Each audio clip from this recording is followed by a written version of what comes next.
प्रयागराज महाकुंभ में वैसे तो हजारों की संख्या में संत महात्मा आए हुए हैं, लेकिन इनमें से बाहुबली बाबा लोगों के बीच खास आकर्षण का केंद्र बने हुए हैं। और सिर्फ आकर्षण का केंद्र ही नहीं बने हुए हैं, बल्कि एक बड़ा संदेश भी दे रहे हैं, और ये संदेश है पर्यावरण को बचाने का। तो बाहुबली बाबा पिछले 8 सालों से इसी साइकिल की सवारी कर रहे हैं, पूरे देश में यात्राएं कर रहे हैं, और उनकी साइकिल में हमेशा 2-4 पौधे रहते हैं, और ये पौधे लोगों को बांटते हैं, लोगों को पर्यावरण का संदेश देते हैं, उन्हें शपथ दिलाते हैं कि उन्हें पर्यावरण को बचाने के लिए प्रकृति के करीब जाना होगा, ज्यादा से ज्यादा संख्या में पेड़ लगाने होंगे, और तभी हम प्रकृति की रक्षा कर सकेंगे, उसे बचा सकेंगे। और आप देखिए कि उनकी साइकिल में जगह जगह जो है वो नदियों को बचाने का, पेड़ों को बचाने का संदेश लिखा हुआ है। और ये जो साइकिल है यही बाबा की गृहस्थी है, और ये बाबा देश भर से यात्राएं करते हुए प्रयागराज महाकुंभ में आ पहुंचे हैं।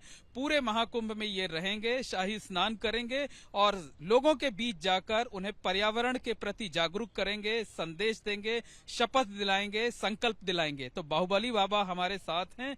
महाराज जी, सबसे पहले तो जानना चाहेंगे कि बाहुबली नाम आपका कैसे पड़ा? जय सिया राम। मेरा पूरा नाम राम बाहुबली दास है, लेकिन है उसमें बाहुबली। ये गुरुजी के देन हमारे गुरुजी ने दे रखा है। मैंने कई जगह से दीक्षांत जीवन शुरू किया, और सन्यास से बैराग विरक्त तक कई अलग अलग गुरुओं के पास रहा। और हरिश्चंद्र मसान वाराणसी काशी से मेरी सन्यास दीक्षा हुई है शुरुआती। और आज परशुराम कुंड अरुणाचल प्रदेश में हमारा गुरु स्थान है, लोहित डिस्ट्रिक्ट में।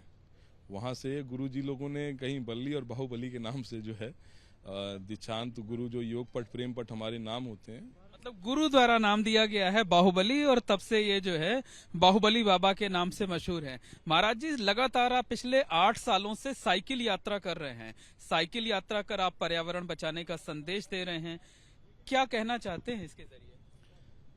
ये यात्रा जो है मेरी आत्मा की यात्रा है। मैं इस यात्रा के अनुभवों को जो है लोगों से बार बार कहता हूं कि ये आप सभी के जीवन में प्रकृति का जो महत्व है, वो जो आप सांसें ले रहे हैं, आप जो भोजन कर रहे हैं, वो सब हमारी धरती माता की देन है। और धरती माता के पुत्र के नाते आप सभी की अपने अपने जीवन में कुछ मोरल ड्यूटी है। आप सभी की कुछ ना कुछ आप लोगों को प्रकृति का प्रेम रखना है, कुछ सेवा करनी है। तो वो जो लोग कभी भूल जाते हैं अपनी शक्तियों को, तो वैसे जामवंत जी की ने याद दिलाया था हनुमान जी को, तो वैसे ही जो हमारे देश में आज हमारी मानवता मैनकाइंड्स के लिए जानी जाती है कि हमारा देश संतों का देश है।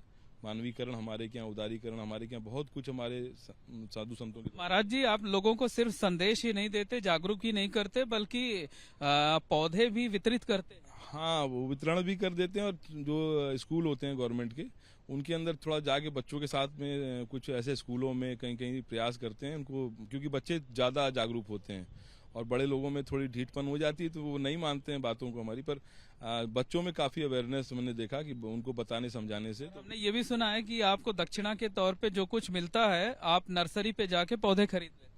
जी, मैं फिर परचेजिंग करनी पड़ती है। अब तो वो व्यापार करते हैं, कभी कभी फॉरेस्ट भी नहीं देता है। फॉरेस्ट के जून जुलाई के महीने में आपको देते हैं, और वो अच्छे कोई ऑफिसर मिल जाते हैं, तो रोज 400-500 रुपए का करीब जो है, और मिल भी जाती है कहीं ना कहीं से। ये कार्य करने के लिए कहीं ना कहीं से हो जाती है व्यवस्था।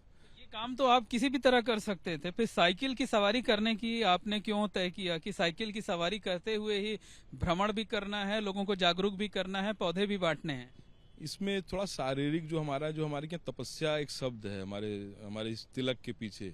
और सोसाइटी में अगर कोई साधु बनते हैं हमारे, तो उनको ना तप जप करने का हमारे गुरुजन कहते हैं कि कैसे भी शरीर को थोड़ा सा ऐसे तप करके, तपिश में रख के, तब कुछ जो है सेवा संसार की करो, तब तुम्हारा जो है शारीरिक श्रम भी साइकिल से हो जाता है। महाराज जी, एक आखिरी सवाल ये है कि महाकुंभ में दुनिया भर से तकरीबन 40 करोड़ श्रद्धालु आएंगे, लगता है कि संदेश देने के लिए इससे उपयुक्त कोई जगह नहीं हो सकती? जी, ये तो बहुत गर्व की बात है कि हमारा जो महाकुंभ का पर्व है, इसमें इतने लोग पार्टिसिपेट कर रहे हैं। कई देशों से सुनने में आया है, लोग आ रहे हैं, और आए भी हैं, मैंने भी देखा है, लोगों से मिला भी।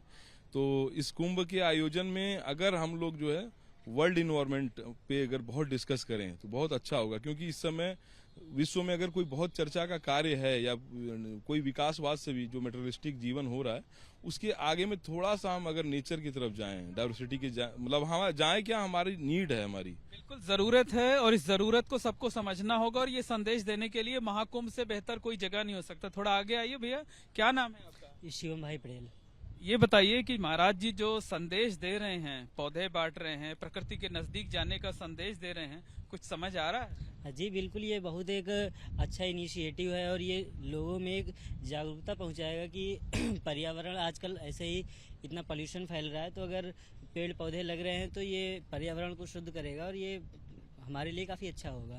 तो निश्चित तौर पर कहा जा सकता है कि प्रयागराज महाकुंभ में बाहुबली बाबा का ये जो संदेश है उस पर लोग अमल कर रहे हैं, लोग शपथ ले रहे हैं कि वो यहाँ से निकलकर जब अपने घरों में, अपने गांवों में वापस जाएंगे तो ज्यादा से ज्यादा संख्या में पौधों को लगाएंगे, जो पेड़ हैं उन्हें बचाएंगे, नदियों को स्वच्छ रखेंगे और साथ ही साथ इस बात के लिए भी संकल्प ले रहे हैं कि वो खुद तो ये काम करेंगे ही करेंगे और दूसरे लोगों को भी जागरूक करेंगे। तो निश्चित तौर पर कहा जा सकता है कि प्रयागराज महाकुंभ से बाहुबली बाबा का संदेश जो है वो बड़ा है और यहाँ से दूर तक जा सकता है। कैमरामैन राजेश कुमार के साथ Mohammad Moin, ABP News, Mahakumbh Nagar, Prayagraj. For exclusive and insightful videos, subscribe to our new channel ABP Live Premium.